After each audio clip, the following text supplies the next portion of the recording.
Bom dia, gente. Hoje é dia 30 de outubro de 2025, né? Do mês 30. Meu nome é Adalberto Melo, sou acadêmico de Ciências Políticas. Entro aqui nesse vídeo, nessa gravação, na qual estou agora fazendo vídeo para enviar para meu canal de YouTube e também para o Instagram, e lá vai ser cortado algumas partes, também para o Facebook, se for possível para o X e para o TikTok e Kawaii. E quem quiser me assistir por completo essa palestra, você entra no meu canal de YouTube, lá vai estar toda a palestra completa, entendeu? É uma palestra na qual eu venho trazendo há 3 anos já, desde quando eu comecei a estudar ciências políticas. Eu tenho entendido, compreendido como que é todo o sistema econômico, monetário, judiciário e político, eleitoral. Meu currículo profissional me trouxe toda essa teoria de conhecimento para que eu possa ser uma pessoa bem especializada, preparado para debater, para explicar, para esclarecer para qualquer ser humano que existe na face dessa terra, desse estado brasileiro, Brasil e o mundo. E cada dia mais me especializando mais na minha área. E eu quero brevemente aqui ler aqui antes de começar minha palestra, eu quero ler aqui a palavra de Deus, no capítulo de Efésios capítulo 2, versículo 8, né, na qual expressa dessa maneira a palavra, diz assim: porque pela graça sois salvos por meio da fé, isto não vem de vós, é dom de Deus, não vem das obras para que ninguém se glorie. Porque somos feitura e sua criado em Cristo Jesus para as boas obras, as quais Deus preparou para que andássemos nela. A saber, se com a tua boca confessares ao Senhor Jesus, em teu coração creres que Deus ressuscitou dos mortos, será salvo. Visto que com o coração se crê para a justiça e com a boca se confessa para a salvação, né? Segundo a palavra de Deus afirma desta maneira. 1 Coríntios 6,11 diz, assim afirma desta maneira e se expressa assim a palavra. É o que alguém tem sido, mas haveis sido lavado, mas haveis sido santificado, mas haveis sido justificado em nome do Senhor Jesus, pelo Espírito do nosso Deus. Evangelho de João 3,16. Porque Deus amou o mundo de tal maneira que deu seu Filho unigênito para que todo que nele crê não pereça, mas tenha a vida eterna. Com essas palavras eu começo essa palestra, e na qual a temática ela é o sistema político, o sistema religioso, né? E os conceitos, né? O subconceito é o neoliberalismo e o neoconservadorismo, né? Na qual eu vou explicar primeiro o neoconservadorismo, que eu estou finalizando hoje, dia 30 de outubro de 2025, e a partir da outra quinta-feira do mês de novembro, eu estou iniciando uma explicação, esclarecimento, contextualizando tudo aquele tema no conceito de neoliberalismo. Vou explicar durante esse mês de novembro. Finalizo no finalzinho de novembro também a explicação do neoliberalismo, vou estudar mais ainda. Eu estou finalizando o neoconservadorismo agora, hoje, dia 30 de outubro, finalizando. Então vamos entrar logo na palestra, eu quero ser bem breve desta maneira. O neoliberalismo, o neoconservadorismo são pessoas, não são alinhamento organizacional de setores evangélicos, neopentecostal, pentecostais, católicos e em tantas outras organizações empresariais, né?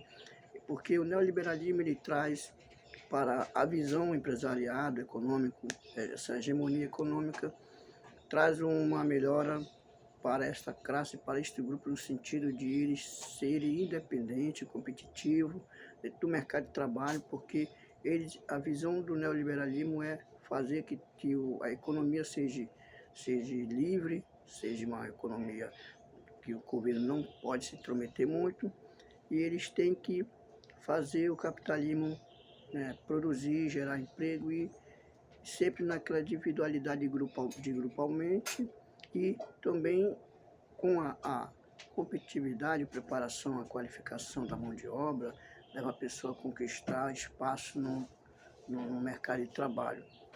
Essa é a visão do neoliberalismo. Ele visa muito para, ou seja, essa é a visão do neoconservadorismo, que é mesmo naipe, mesma a igualdade do neoliberalismo. O neoconservadorismo é isso aí também, né? E está se envolve pessoas cristãos, não cristãos, nessa visão do mercado econômico. E eles têm seus objetivos politicamente para se conservar as tradições, né? Ou seja, os seus valores cristãos, mas é como eu falo, muitos aí que dizem que são cristãos, que muitas vezes não são apenas narcisistas, né? Pessoas que são má, que não querem ver você crescer, não querem ver você prosperar também. Só o grupo deles que são os melhores, só o grupo deles que é privilegiado, né? Essa classe aí de grupos de agrupamento corporativo, governamental, principalmente da extrema-direita, né? E da direita, né? São pessoas que não lutam pelo povo, sempre visam a maldade, o derramamento de sangue. E a gente tem visto o currículo desses partidos, principalmente do PL, né? E outros partidos também. Então, esse neoconservadorismo, eles têm esse objetivo também politicamente, né? E os setores de religiões, né? Logicamente que também não só o neoliberalismo, não só, ou seja, o extremista, a direita, que são os políticos aí, que estão lutando para não desenvolver um país, um município ou uma população, né? Dificultando cada dia mais a vida do trabalhador, do pai de família. Não tem nenhuma dúvida que a gente vê isso todos os dias acontecendo no Brasil, em vários números do Estado brasileiro. Então, o que acontece? O neoconservadorismo, ele tem esse naipe, esses valores, contrariando outros valores, contrariando o liberal social, né? Porque o neoconservadorismo, ele é o mesma linhagem, ou seja, mesmo alinhamento com o neoliberalismo, né? O neoconservadorismo, que se é envolvido muito pessoas dos setores cristãos, religiosos, estão atuando dentro da política também, né?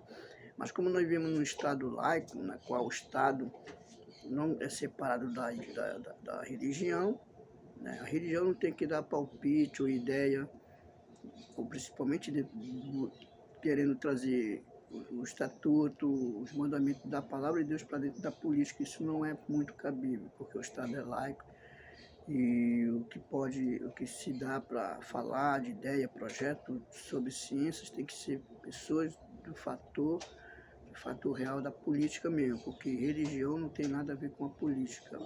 O Estado é separado da igreja, a igreja é separada do Estado, cada um cuida do seu setor, da sua seara, do seu campo, e a política cuida do seu campo também. Dentro da ciência, dentro dos poderes governamentais, que é o poder executivo, legislativo e poder judiciário, dentro dessa ciência jurídica, dentro dessa ciência política, dessa ciência social, dessa sociologia, dentro dessas ciências aí que vai levando o desenvolvimento, o crescimento de um país saudável e justo. Então, o neoconservadorismo, eles têm uma pauta muito para o lado da política, esse setor religioso aí. E nós podemos ver, observar durante 4 anos, né, vou relembrar vocês aqui, né, que foram assistir a palestra, desse neoconservadorismo cristão evangélico. Lembramos aqui, durante 4 anos, na passagem do ex-presidente Bolsonaro, ele fez muitas coisas que marcou a história dele. No sentido, vamos lembrar aqui, quando ele não teve um preparamento da Covid-19, eu vou tocar sempre nesses assuntos, né, para servir de exemplo para hoje, e quem é afiliado do partido do PL, para servir de exemplo como ele, Bolsonaro. Uns falam que ele foi injustiçado, né? Outros falam que ele vai vir ainda para presidente, como que ele vai vir para presidente, se já foi condenado, né, a 27 anos e 3 meses, né, e está inelegível, 8 anos sem participar da política. Alguns bolsonaristas, bolsominions ainda insistem em grupo de WhatsApp privado, falando aí sobre o Bolsonaro, mas não tem mais para ele já finalizou a sua carreira política pela sua própria má administração e ele ter cavado a sua própria cova, né, de finalizar a sua política, né, não soube jogar um jogo justo, mas sim, como a gente vê sempre os bolsonaristas, os extremistas da extrema-direita, eles trazem sempre essa posição de agressivo, de querer matar, de querer fazer polêmica, né? Relevância para ganhar mídia, para ser visto nas mídias sociais, como nós acabamos de ver aqui, né? Um neoliberalista e neoconservadorista da extrema-direita, que é filiado ao PL, esse tal de Cláudio Castro, né, que está sendo conhecido e está ganhando repercussão nas redes sociais, o seu nome está sendo muito falado, por ele ter elaborado um plano de ação contra ali aquele bairro, aquele estado do Rio de Janeiro, onde era o Morro do Alemão, que é conhecido como Morro do Alemão Penha. São liderados por aqueles pessoal, aquele grupamento de facções na qual o título deles são a sigla é CV, que é o Comando Vermelho, e ali eles estavam ali em ação, né, para combater o crime, mas de uma maneira muito cruel, muito desumana com essas tais pessoas, né, fora da lei, que no meu entendimento não é por aí que o Brasil vai mudar, né, violência, quem planta violência vai colher violência, depende se tu é mau, se tu é justo, se tu plantou tu vai colher um dia, não adianta. Você pode estar até dentro da lei, dentro das regras, dentro dos princípios, mas se você plantou o mal, você vai colher ele. Lembra? Nós temos uma semeadura, mano. Eu sei porque eu tenho 47 anos, que agora se eu estou passando por alguns momentos difíceis da vida, eu não cheguei a fazer tanta maldade nessa terra, graças a Deus. Porque senão eu já estava, talvez nem aqui mais dando palestra, fazendo vídeo, nem até mesmo nem estudando essas ciências políticas. Porque o que a gente planta de mal, a gente colhe. Não tem para onde correr.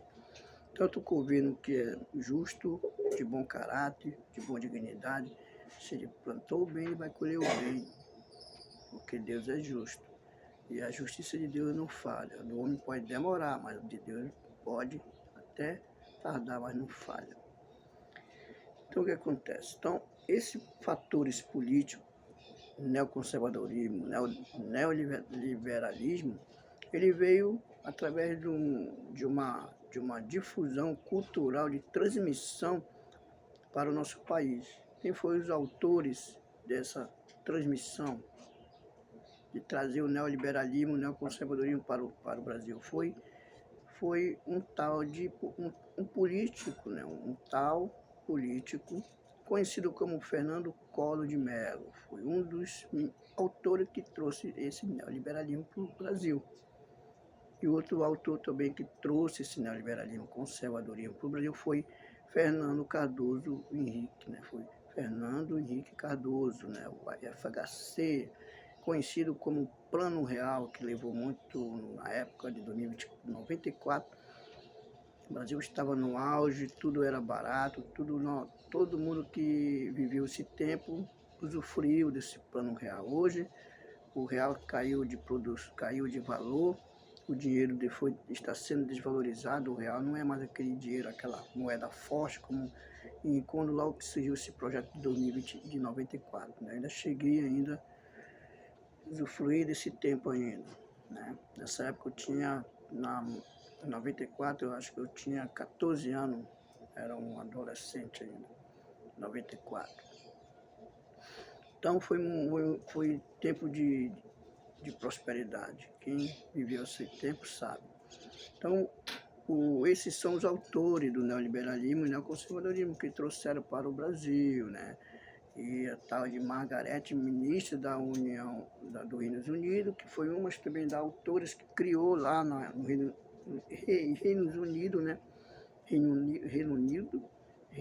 Unido, era uma ministra, né? Com certeza ela deve ter uns 70, 80 anos hoje.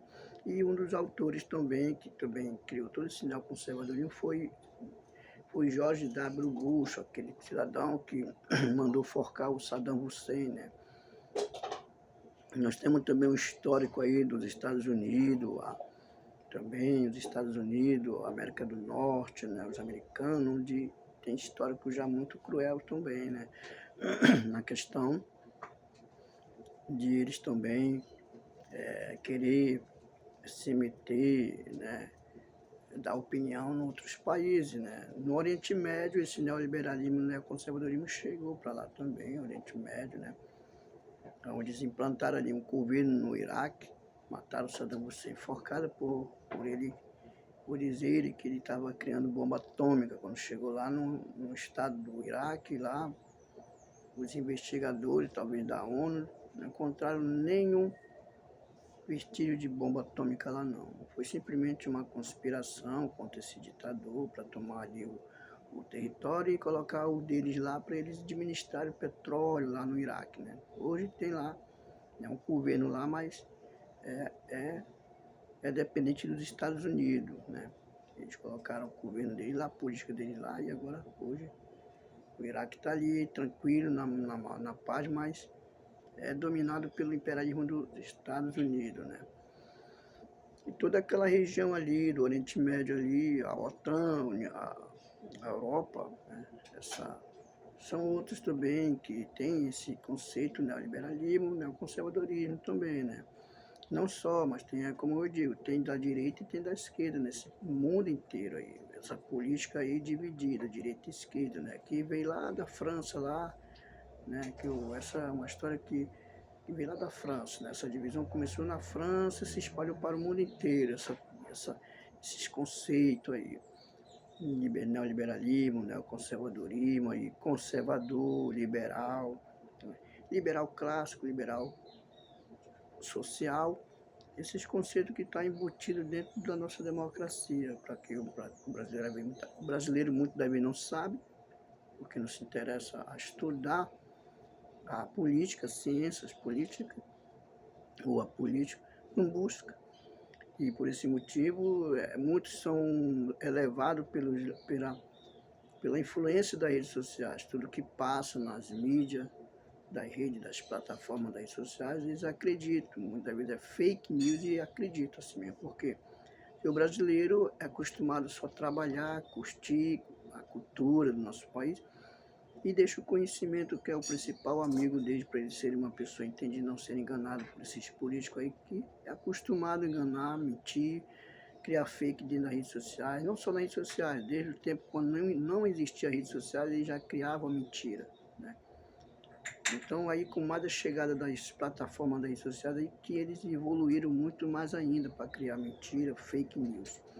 E aí tá aí, as redes sociais tá aí, quem quiser acreditar nessas mídias sociais, acredita. Nem todo é fake, algumas são verdadeiras, outras são fake. Então eu quero saber definir o que é verdadeiro e o que é falso. Então, todo esse conceito neoliberalismo e neoconservadorismo veio de fora, não nasceu no Brasil. Aqui no Brasil, logo no início do desenvolvimento do Brasil, da chegada do Pedro Álvares Cabral no Brasil, com a sua administração organizada, já era o liberal conservador, trouxeram os cristãos, católicos, os jesuítas, que catequizaram os índios e os negros e tal. E ali começou toda a desigualdade social no nosso país, né? Começou com a chegada dessa burguesia europeia para o Brasil, né? Quando o Brasil ainda não tinha nem essas grandes metrópoles aí como São Paulo, Rio de Janeiro, era tudo uma mata atlântica, né? Os portugueses exploraram com a Espanha, França, Inglaterra, nossa riqueza. Até hoje ainda querem, né, ter opinião no nosso país ainda.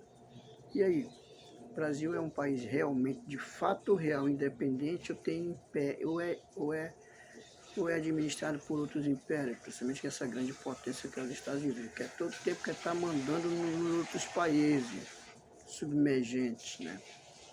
O Brasil já está saindo já submergente, daqui acho que mais de 30 anos o Brasil já é um país desenvolvido, né? Civilizado. Com certeza daqui para lá vai acontecer muita coisa, muitas guerras, perda de vida, vai acontecer para o Brasil mudar para um país civilizado e desenvolvido, com índice humano de desenvolvimento em todos os aspectos social, vai acontecer muita coisa, não vai? Pensar que tudo isso que está acontecendo no nosso país, no Brasil, nos estados brasileiros, essas guerras de facções contra o Estado, vai ter muita perda aí, né? Mas a gente não pode fazer nada porque a nossa lei, ela é uma lei que foi criada pelos nossos próprios legisladores, né? A nossa Constituição, e ela está aí. Mas não está lá na lei, né? Não tem pena de morte, mas como é que a gente, até agora, o ministro da Justiça, presidente, governador, não deram uma explicação para o povo.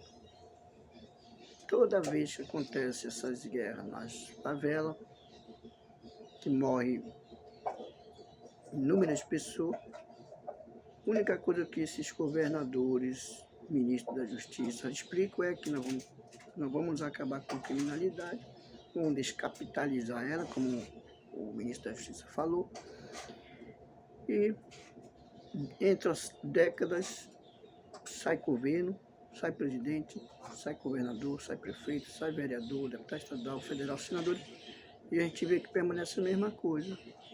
As mortes contra essas facções continuam, morre bandido, morre policial, morre criança, morre trabalhador, e a população vai pagando o preço por essa governança irresponsável administrativamente, né? Quem é o culpado muitas das vezes, quem está pagando o preço por esses fatores sociais são a gente mesmo, porque a gente coloca político, presidente, governador, prefeito, deputado estadual, federal, senadores, para elaborar e criar lei que vem trazer benefício para a sociedade, comunidade, periferia, bairros, né, de todos os estados brasileiros. A gente vê o quê? O crescimento, depois de décadas, de século, né, vamos dizer século, que o crime organizado tem se estruturado no nosso país, em inúmeros estados. Agora que eles estão com uma visão de acabar. Por quê? Porque eles estão vendo que o nível do crime chegou num patamar muito grande. E eles estão vendo que eles vão rodar. Se eles não forem mais rápido, vão ser devorados. Principalmente os políticos corruptos. Então, se isso foi uma queima de arquivo desse governador lá do Rio de Janeiro, se ele participou de alguma situação no Rio de Janeiro, para matar com esse desespero, sem ao conhecimento do ministro da Justiça, aproveitando a saída do Lula do país para a Malásia, né, elaborar um plano de ação sem comunicar talvez, não sei, o Supremo Tribunal, os Direitos Humanos e o ministro da Justiça. E assim aconteceu essa tragédia lá. Aí a gente vê em algumas redes sociais o governador do Rio de Janeiro com as fotos de um cara que fazia articulação com essa facção, e agora ele quer tirar o corpo dele de lado, né? Saliando com o ministro da Justiça, e ele vai dar apoio para o governo de São Paulo para acabar disso com as facções do país, do Brasil. E Trump fazendo uma guerra interna também com a Venezuela, querendo acabar também com os narcotraficantes depois de décadas, de séculos, né? E agora que eles estão visando as facções. E aí os faccionados, eu entendo no meu entendimento, quem quer trabalhar, cara, se eu tivesse oportunidade no mercado, eu não sei se eu vou ter oportunidade, para ganhar um salário de 1.500, 1.600, é muito, cara. Dá para sobreviver um pouco, né? Porque tudo está caro no nosso país, né? Está caro, sim. Não adianta o governo querer manipular nas rádios, nas TV, nas mídias sociais, porque está tudo caro. O dinheiro, o valor do real está cada dia mais desvalorizado. Com essa política monetária de inflação nos preços do alimento. E nós, durante 3 anos de governo da esquerda, a gente está vendo aí o resultado. Está dando de vacilo, a gente tem que ver, apesar das estatísticas, dos dados. Uns falam que Lula está sendo muito populista e outros falam que a direita também e tal. Esses dados aí de pesquisa, eu não acredito muito não. Eu acredito no dia das eleições, quando o povo for para as urnas, decidir quem vai ser presidente, quem vai ser governador, quem vai ser deputado estadual, federal e senador. Aí nós vamos ver o resultado. Eu acredito nessa característica real de fatores reais. Isso eu acredito. Mas em dados de pesquisa, isso é uma comparação que vai acontecer nas eleições, mas não está afirmando que esses caras que aparecem nas pesquisas, com um número alto de votos, né, vamos dizer assim, que eles já estão a mercê de ganhar as eleições, não. É uma pesquisa, uma estatística artificial, que não tem confirmação nenhuma quem vai ser presidente, quem vai ser governador, quem vai ser senador, deputado estadual, federal. Não afirma nada. Isso é uma estatística, uma coleta de pesquisa que não é de fator real, de dizer, olha, essa pesquisa aqui bateu isso aqui, então com certeza esse cara vai ser presidente, né? Não. Quem vai decidir vai ser o povo nas urnas, né? E é como eu digo, né? Muitos projetos sociais aí que estão sendo criados pelo governo da direita e da esquerda, não chega, cara, de fato nenhum, nem nas pessoas que é para chegar. Como eu falei, por causa dos governadores e prefeitos que são da extrema direita, que bloqueiam tudo que de projeto social que chega nos estados brasileiros, não chega em todas as pessoas, e quando chega, eles cortam os benefícios das pessoas que precisam, né? O governo não, como eu digo, o Brasil é um país grande, tem inúmeros estados, e nós não podemos ser manipulados nem enganados, nem pela direita nem pela esquerda. Nós temos que ser cidadão independente, consciente dos nossos votos e das consequências dos nossos votos. A gente podemos ver aí as consequências do voto do estado do Rio de Janeiro, que eles escolheram por ter colocado esse governador do Rio de Janeiro no poder executivo para administrar aquele estado do Rio de Janeiro. Que vê aí o voto negativo que agora a população recebeu, né?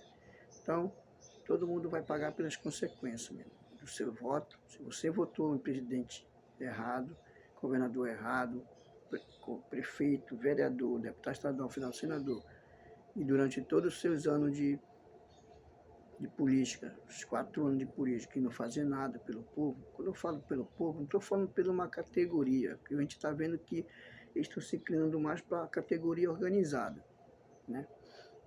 Categoria organizada. Mototáxi, taxista, Uber, são categorias organizadas, profissionais organizados, né? Operário que trabalha em distrito, né? E os bairros, o que eles estão fazendo nos bairros? Colocando polícia para operar nos bairros, aí entra uma guerra lá e morrem pessoas inocentes. Os bairros periféricos, favelados, estão sendo monitorizados pela polícia. Mas o governo não entra com projeto social lá dentro, né? E é interessante que os nossos estudantes sociais, né, que estudam ciências sociais, sociologia, cientistas políticos e outros demais intelectuais que já estão mais na minha frente, não chegam lá em Brasília, não fazem uma comitiva para chegar lá, falar, se expressar o que está acontecendo, os fatores reais, até mesmo político. Então é difícil. Como que uma pessoa, como que nós vamos poder mudar um país com operações violentas? Não vai, cara. Se muda um país com educação, com saúde, segurança, né? Desenvolvimento do índice humano vai mudar. Mas do jeito que eles estão fazendo aí, eu não sei. Vamos ver aí o resultado lá na frente. Vamos ver se o resultado vai ser positivo ou negativo. E as eleições vão chegar, né? Eu falo aqui sobre na qual o tema é o sistema político, o sistema religioso. Já estou finalizando aqui o neoconservadorismo, que eu expliquei, tudo isso aí que eu falei. Quando você coloca pessoas que não têm, que não sabem administrar um estado, um município, você vê que o resultado que acontece, as consequências que o povo colhe. Mas o povo vai apanhar enquanto ele merece apanhar, sofrer e ser oprimido pelo Estado, pelo governo. Isso é opressão, mano, pelo Estado, né? Opressão.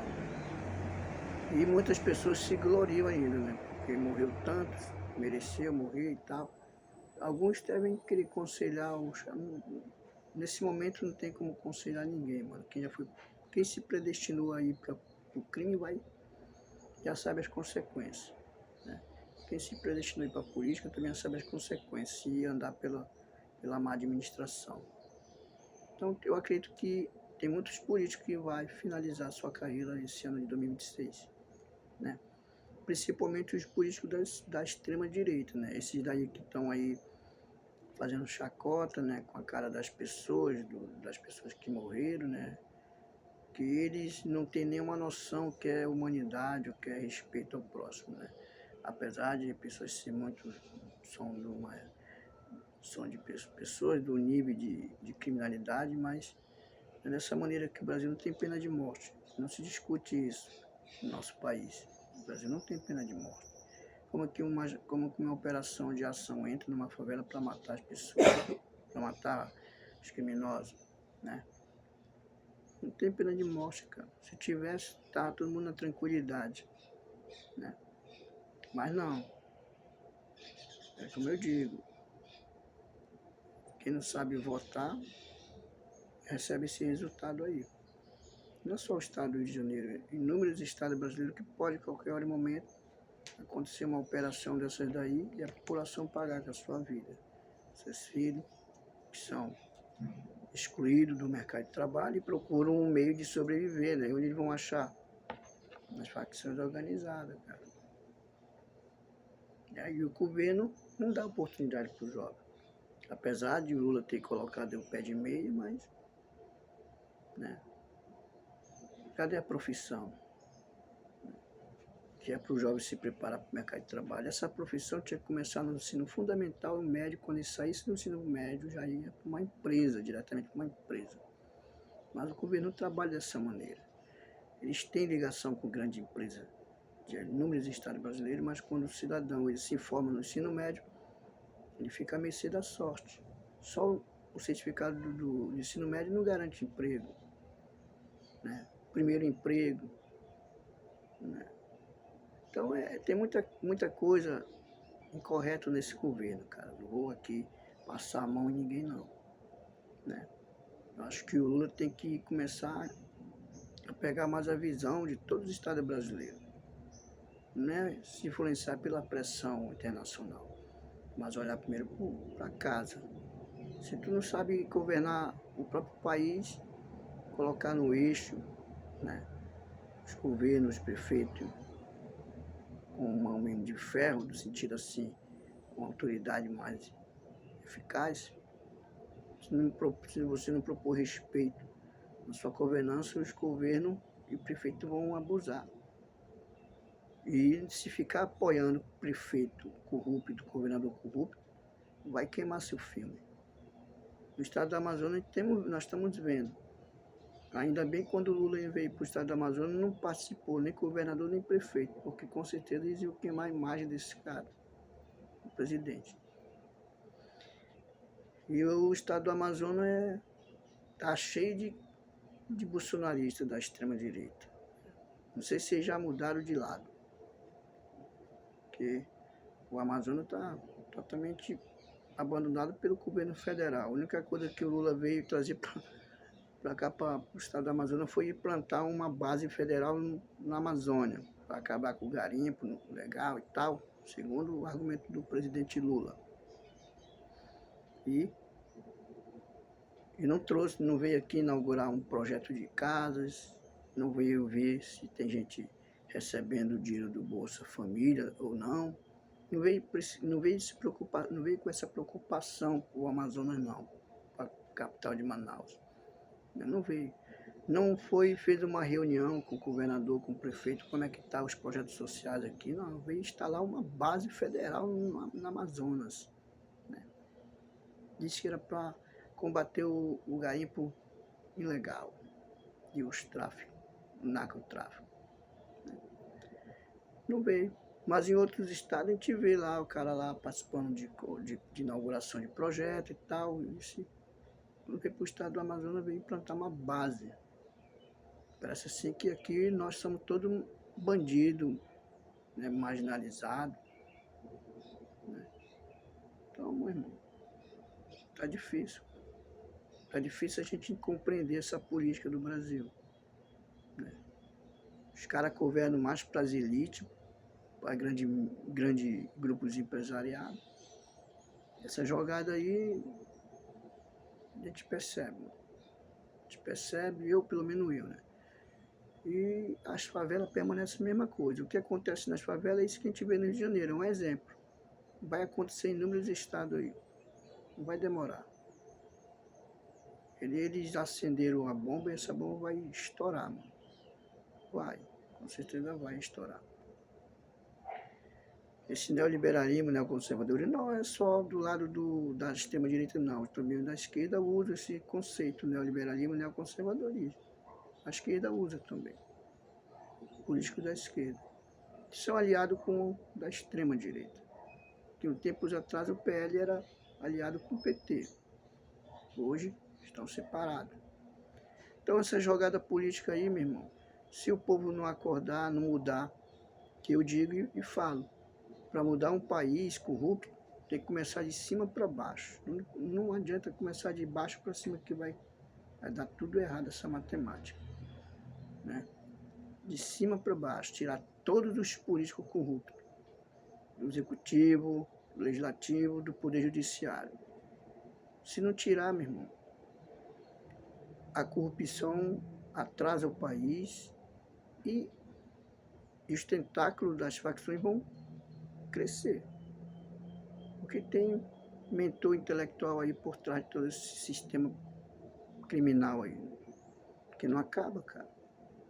A gente vê que eles prendem toneladas e toneladas de drogas, inúmero Estado brasileiro permanece em funcionamento todos os comércios negros das criminalidades. Como é que é isso? Né? Como é que é isso? A gente vê o governo do estado do Amazonas prender armas e inúmeras toneladas de droga, e o estado permanece no funcionamento das atividades. E aí? Então, conversa para boi dormir. Só não compreende o sistema quem não quer. Quem tem o poder de tirar esses caras do executivo, do legislativo, do judiciário é o povo. Se o povo for para a rua, estou falando do povo, não estou falando da organização, categoria não. Estou falando do povo, a massa. Né? Sem liderança. Procurar se organizar e partir para a luta. Tirar do seu bolso, fazer uma cota se organizarem e se juntarem com mentores intelectuais para passar uma visão melhor, para poder entrar em ação, para tirar esses governantes corruptos, porque não vai, isso é mídia, isso significa que eles fizeram agora no estado do Rio de Janeiro foi o quê?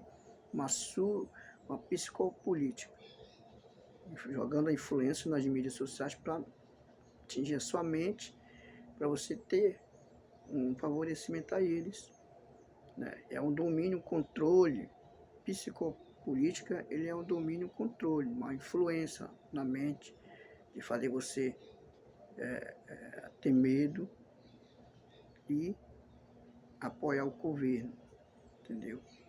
Deles. Isso é uma psicopolítica, né? Que eles colocam no povo, todos os estados brasileiros, e as redes sociais vão espalhando para que o povo venha ficar com medo, né? Mas não é isso não, não é assim que vai acabar com a criminalidade dessa maneira aí não.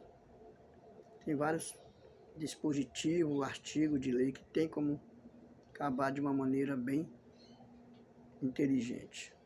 Mas esses caras da direita, da extrema direita, são sanguinários, mano. Ontem não fizeram um derramamento de sangue, uma carnificina, para eles se gloriarem e utilizam daquela palavra do Maquiavel, né? Que o cara tem que ser, melhor o cara ser temido do que amado.